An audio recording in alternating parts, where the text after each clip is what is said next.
These 5 tips will save you hours of time in Premiere Pro. Tip 1. Making your own workspace. So to make your own workspace, go up here to where all your workspaces are. You see I've got some here already and I've named the one that I use the most. And then you've got all these options here, show workspace, reset, then do save as new workspace and then name it to what you want. I'm just going to put hello hi for no reason and then press OK, and then that's saved as that. If I press on this one and then press on hello hi, you can see there's a difference there. Tip 2 is an easy way to zoom onto the type. If you hold onto Alt and then use your scroll wheel, you can zoom in and out where the cursor is like this.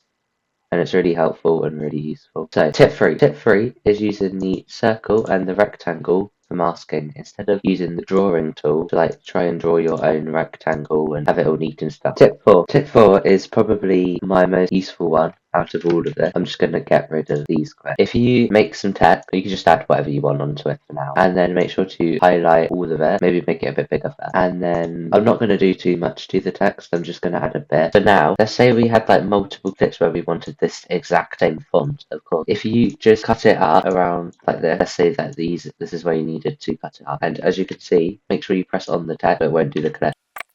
So then imagine they all had different things in to say. Double tap it so it highlights, and you just add loads of things on each one. Tip 5. So what we're going to do is, let's say we got this here, and we're just going to make a little keyframe effect, just all the way across. It just zooms in a bit, just like that, really easy. Let's say we want to save this though as a preset. What we'll do is we'll press up on here where it says motion, press right click, and then press save preset, and then name it what you want. The difference is I could put zoom, and then depending on what type of preset it is, you have to save it to a different thing here based on the edit, and then press OK. And if you'd like to, I'd recommend watching this video here